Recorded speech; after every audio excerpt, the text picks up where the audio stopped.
Good morning, wrestling fans, and welcome to PWR today. Hey, it's Wednesday. It's September 29th, 2021. It's the man they call Meat It and the gentleman squire who will never talk about anything inappropriate, Matthew Thomas. No, these are very, very clean airwaves, and we talk about the wonderful world of professional wrestling. That's why you tune in and day out, and that's why we're here. Wait a minute. Aren't you the guy that proposed the scoring change to the PWR 2021 draft if butt crack was shown? Oh yeah, that's the rule, because it's so inappropriate that if a butt crack is shown by somebody that's on your team, then you have the right to drop them, and I think that's very fitting. Well, I'll tell you what, we had asked Linda Kay, it was either yesterday morning or the morning before, if that Collar and Elbow had ever considered having a banana hammock being produced by Collar and Elbow. But you know what we can talk to you about? You know what we should be getting? Either a butt crack like Dickie, you know what I'm talking about? A Dickie that's in the front, have it cover the butt crack and back, or could we get a Collar and Elbow merkin?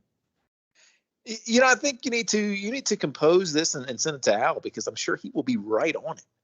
Well, tell us the rest of the Collar and Elbow story. Oh yeah, so those products are not available as of yet. They might very well be one day in the future, but in the meantime, you can browse their fine assortment of various shirts and everything you need to get you outfitted for these fall months that are coming up at collarandelbowbrand.com. Enter promo code Linda K to save 10% and get stocked up for this new season that is upon us. Yeah, depending on where you're listening and how you're listening, the link should be in the comments as well, Matthew. You saw that, right? The link's been in the comments. Yeah. All right, so promo code Linda K, LINDAKAY, 10% off of your order. Let's talk a little bit of news before we get into talking about NXT last night and AEW Dynamite tonight. AEW news, a former WWE talent, actually two of them, but former talents have appeared on AEW. Arturo Rojas, do you remember him? He was part of the Underground Fight Club, or Raw Underground. I kind of blocked a lot of that out of my memory. I remember Shane McMahon from that. Remember Shane McMahon? You remember the Doorman, who was about 7'3"? Yeah, I remember him. I see him pretty consistently. But yeah. So, that's interesting. It'd be interesting to see what they do with him over there in the competitive company. I wonder, they could. I mean, that to me, Arturo Rojas seems like a Dan Lambert kind of guy. Yeah, I mean, maybe he just kind of falls into place there. I mean, Dan Lambert's got himself his top team stable is appearing almost every week now. Yeah. So the other person that debuted that was formerly on NXT was Santana Garrett. She's going to have a match next week on AEW Dark. So Santana Garrett now a part of the All Elite family. Yeah. Very good to see them picking up some. The last few acquisitions have been your big name former WWE stars. So it's good to see them picking up some people that necessarily haven't had that opportunity to shine in other companies. Well, let's talk about NXT, and we're going to get into the results in a bit, but I want to speak specifically about a segment from the show last night. You've heard us talk about how the mainstream media, the MSM, not MSN, but the MSM mainstream media, has been pointing out that Joe Gacy is a shot back to woke media. NXT star Joe Gacy says he is not canceled. He started off his promo by saying that I'm going to usher NXT 2.0 into a world of a new normal. Matthew, I want to hear your opinions on this guy, but to me, not only do they zoom in on his face and he looks like a younger Kevin Owens, this guy, I think, has the makings of a monster heel. I think so. And what I like is the fact that they've got us intrigued, and they are not necessarily trying to tell us what to think. The situation last week with Cameron Grimes, he came out, did his thing, and then at the end, he's, did he hug Grimes? Oh my God, shake Matthew, his hand? You know who I think he is? I think he's a real life version of. Who's that? This literally happened. It's the Wednesday morning, and I just got this. I know we don't have new episodes from Matt and Trey yet. This is a real life version of PC Principle. You might be right. But yeah, it's not okay. This is clearly a heel. This is he's just he came out there last night and did his thing and had his segment, and that was that. He's got me intrigued, which is that's off to a very, very good start. So where they go week to week, I think we need to see this guy every week. Right now you've got people's attention. This is not somebody that, you have drop off for a couple of weeks and you have him pop back up. I think we need to see where this goes on a weekly basis, but I think they have something here. All right. You ready to talk a little bit about NXT from last night? I think that sounds like a plan. I mean, I know we just talked about part of it, but I'm telling you, there is something that is coming up with this guy, Joe Gacy, folks. Remember that name. Linda called me out on the have a bone to pick part, and I've got a bunch of bones to pick with NXT. Yeah, well, let us hear about your bone, meathead. Yes, thank you. Let me show it to you. This show, I don't know who it's marketed to, but I can tell you with 100% certainty, it's not marketed to me. I have a hard time watching them. For one, I have to put on sunglasses. It's too bright. Literally, your paint job is all in neon colors. This is not 1989, right? We're not, in rocking neon workout suits. It's too much. But let's talk about what happened with the show, okay? The show starts off in a no DQ match with Hit Row, who, again, we haven't seen enough of. I know that there's doing character introductions the last 2-3 weeks now, but the North American champion, I forgot who it was. I forgot that Isaiah Swerve Scott had a belt. And we all forgot that there was another championship. Well, he came out, but this match is a no DQ match with B-Fab, Brianna Brandy taking on Elektra Lopez, and Elektra Lopez is a star.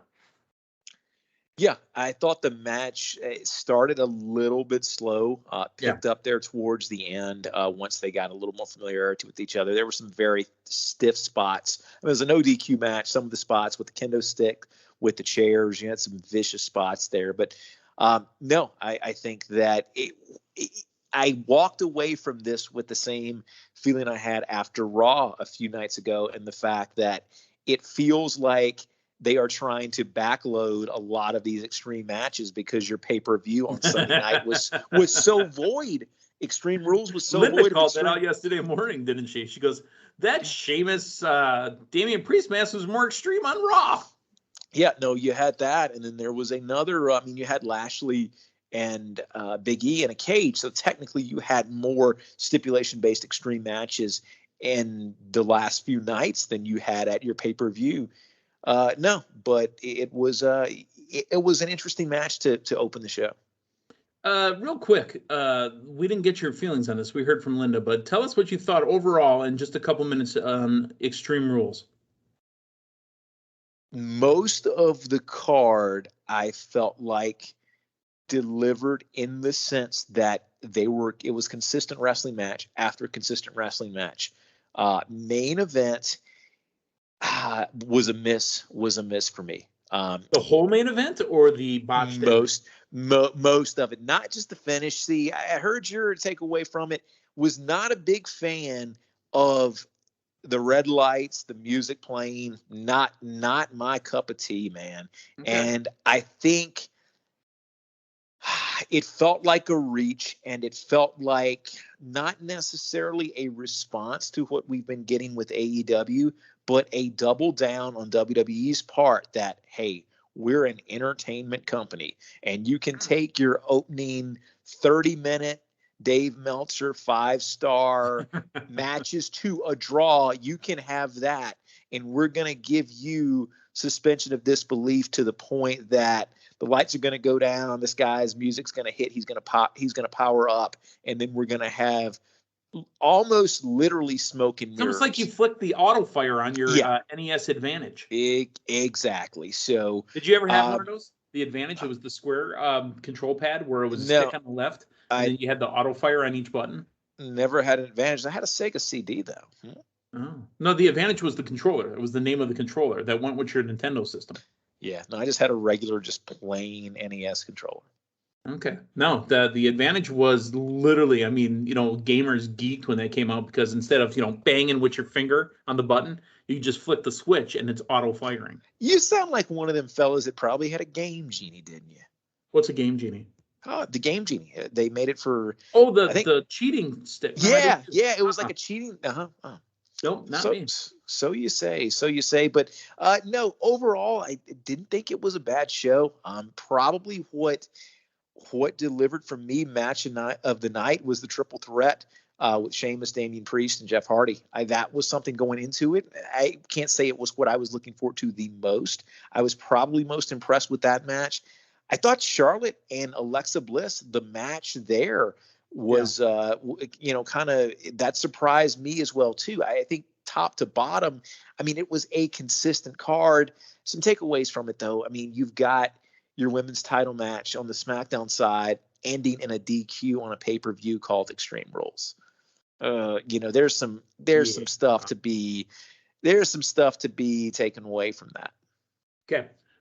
Thank you for that, by the way. I know our listeners wanted to hear that as well. Let's get back to NXT from last night. And the thing I was looking forward to was I wanted to see the honeymoon. I wanted to see what kind of goofy shenanigans we were going to get into, right? Which we got. Again, you know what? I'm okay. And this actually references your point back to the pay-per-view, but last night in NXT. I'm okay if WWE is going to be more entertainment. Yeah. I'm okay with that because I know where I want to go get my wrestling and I know where I want to go get my entertainment. Sure. I'm okay with that. So we got Dexter Lumis and Indy Hartwell, who are now married. Dexter's smiling too much for me, but I mean, he's on his honeymoon, right? So everything's good. Poor Johnny got trapped in the closet like R. Kelly and had to listen to them really go at it. And it was a pillow fight, folks. Even though Dexter, when Johnny snuck out of the closet, Dexter pulled out that rack of condoms and gave him the thumbs up while he was staring. That was just too much for me. It almost reminded me like a long strain of tickets you win in an arcade. Right. Yeah. I mean, you scored the best score on skee ball, and all the tickets just start spitting out. Exactly. Indy Hartwell. This is the Indy Hartwell I want.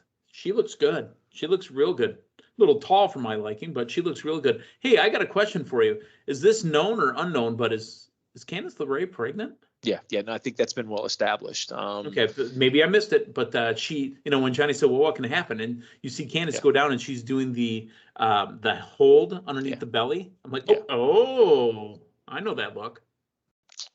Yeah, no, I think I don't know how many months along she's in, but we'll do some research. I'll break down exactly what trimester. I'll do some trimester research. Research on the yes. Yeah, before our next show, some really hard-hitting investigative journalism. All right. We're not going to spend a ton of time on the middle of the show matches, which was a good hour something of just them trying to put over the new talents. I'm not going to spend a bunch of time on that. We did have Roderick Strong taking on Grayson Waller. Roderick Strong with a win, still NXT Cruiserweight Champion. And then we also had Rich Holland and Kyle O'Reilly. These guys, honestly, while they're introducing all these new talents, they seem to be just sitting there. Yeah, and also something talents, but I mean, where do they fit into the Rainbow NXT? Well, I want to throw in there, and going back to the new NXT, our champion, a holdover from NXT 1.0, Tommaso Ciampa. Milwaukee's own. Yeah, we get to see him from the gym via FaceTime. Yeah. I get it. You got a lot of new people to highlight, but that feels low rent to me. It does. So let's hope that Tommaso is still going to be because they call him Grandpa Ciampa. And, now with the younger, they even in one of the promos with the girl that kissed the guy, and she liked it. She said she's 20 years old. So she's the youngest on this TV show. Yeah. Oh, my God. Did she say she's on a TV show? Yikes. It's, I mean, there's good wrestling there. That's a plus. What it feels like to me is you've had this reset, trying to highlight new talent, and you are trying to there is much more of a sports entertainment feel to NXT 2.0 than we've had originally. I mean, it is a much more character heavy reset is the feeling that I'm getting. Super character heavy. Yeah. And I want to talk about the character that has a talk show, Lashing Out. Again, I'm not sure who it's booked for, but it is not booked for me. This is nothing against the talent at all, but that is no, yeah. It's just another example of what really felt like a shotgun approach last night to try to squeeze. And it wasn't even Saturday night. Yeah. If you break down every segment of this show, there was a lot there. As we're going through the show, it's like, wow, I'm surprised that they've gotten all of this in 2 hours. It wasn't, I'm not saying that in the capacity that it was necessarily a great thing. Right. Because it did not feel like anything was really prioritized, if that makes sense. Makes sense. It's just throwing a lot of stuff. I mean, I think they're in the phase where they're just throwing a lot of, if you want to throwing use their the noodles paint against the wall to see. Yeah, the paint metaphor, they're throwing a lot of different. That's why the NXT logo looks like what it does. Is they're throwing so many different shades of paint against the wall. Yeah, right. They're just hoping to see which one sticks. Here's an idea that I could propose to NXT if you're listening. You guys know LA Knight's a star. And what are you doing with him? I hope by this Friday or this Monday that LA Knight's drafted to one of the two big shows, because he does not fit on this Rainbow NXT. No. And, just to go back a little bit further into the concept and kind of what we're talking about with Extreme Rules the other night, I think what you're seeing now with NXT is more of WWE picking that sports entertainment lane and saying, okay, it used to be we had Raw and SmackDown, and then Wednesday was what we tried to put up against AEW. This was our wrestling show. This was the show with the quote unquote high work rate. And what we're getting with NXT 2.0, it feels like WWE kind of abandoning ship in that direct wrestling centric show. Yep. Let's talk main event. Raquel Gonzalez, Frankie Monet, Robbie E. or Robert Stone, excuse me, out at ringside as well. Raquel Gonzalez with the win, but the story here is at the end of the match, Toxic Attraction comes back out again. Mandy Rose, Gigi Dolan, and Jacy Jane, and they go after Frankie Monet, Robert Stone, and I'm sorry if I missed the name of the female that was with them as well. Yeah, Jesse, I think it was Jesse something, if I'm not mistaken. Jesse America. There you go. But no, I was a little bit surprised. The two main women's matches for the tag title and also here for the women's title, surprised that they went the way they did. I thought we were going to at least have one title change last night. Part of NXT's kind of reset, I think it would not have been a bad idea to have some new champions there. It did not happen, but I mean, I think the payoff was Toxic Attraction hitting the ring and cleaning house. I think that's a very well done stable, I think. Yeah. And I think that you're going to see them at the top of that women's division for a while in NXT. Let's talk a little bit about Dynamite coming up tonight after a humongous week in AEW, which was 2 hours on Wednesday, 2 hours on Friday, a Grand Slam at the Arthur Ashe Stadium. I remember clearly I was talking about, hey, they're thinking about doing it at the Arthur Ashe Stadium. Yeah. That thing holds over 20,000. Holy smokes, can they fill it? Yep. Kathy, you sent me a video, and you sent us a video, and Linda as well, of the AEW fans, even after the show, going home, still singing Judas in the subway. Yeah, now it is so good to see the infectious relationship that AEW has with their fans. I went back and watched the opening segment of the Danielson Omega match the other night just to watch that crowd reaction again, just to watch the pop with the tie up. Upon second watch, you can see Bryan Danielson, his eyes are watering a little bit. I didn't catch that on the first one, but yeah, just a great environment. And because he's loving wrestling again. Yes. CM Punk was watering up too when he first debuted. No, and to be 100%. Honest, Adam Cole probably had to hold it back as well. Yeah. I mean, these guys had been through, and this is not a slight on WWE, but I mean, what was CM Punk's words? I couldn't get better staying in the place that made me sick. Yeah. And there's just a different atmosphere. There's a different connection with the fans there. I mean, you actually don't think this was on air. I think this was us going back and forth via text messages the other night, and the difference between AEW and WWE. And one thing that stuck out to me watching SmackDown last week, we talk about the AEW crowd. WWE, what happens? You have whoever comes out. It was Becky the other night, get the initial pop. The next thing you know, they're going directly into a video package that's lasting a minute or two. You come back in the ring. What's happening? Everybody, including Becky, is watching the screen. So you're 3 or 4 minutes in and you've taken people out, and you made the comment. You made the comment that, WWE is making a TV show, whereas AEW, it's their live show. Yes, it's a recording of their live literally, show. as you were saying that, I pulled it up. I have it in front of me of what you exactly said to me. And what your folks, in a nutshell, what Matthew said was exactly that. They're losing so much steam during the video package. My response was, while it's live, it's a TV show. AEW is broadcasting their live shows. And so what's interesting, and I think a lot of times, and it occurred to me while we're having this discussion, you and I talk about WWE as it pertains to the product. I don't know that we have referenced the AEW as a product. It's like WWE, it is, like you said, it's their TV show. It is this thing that's kind of going in the sausage factory. We'll go back to the NXT last night. What did she say? She said, I'm 20 years old. I'm the youngest on this TV show. Yeah, exactly. And it's night and day different.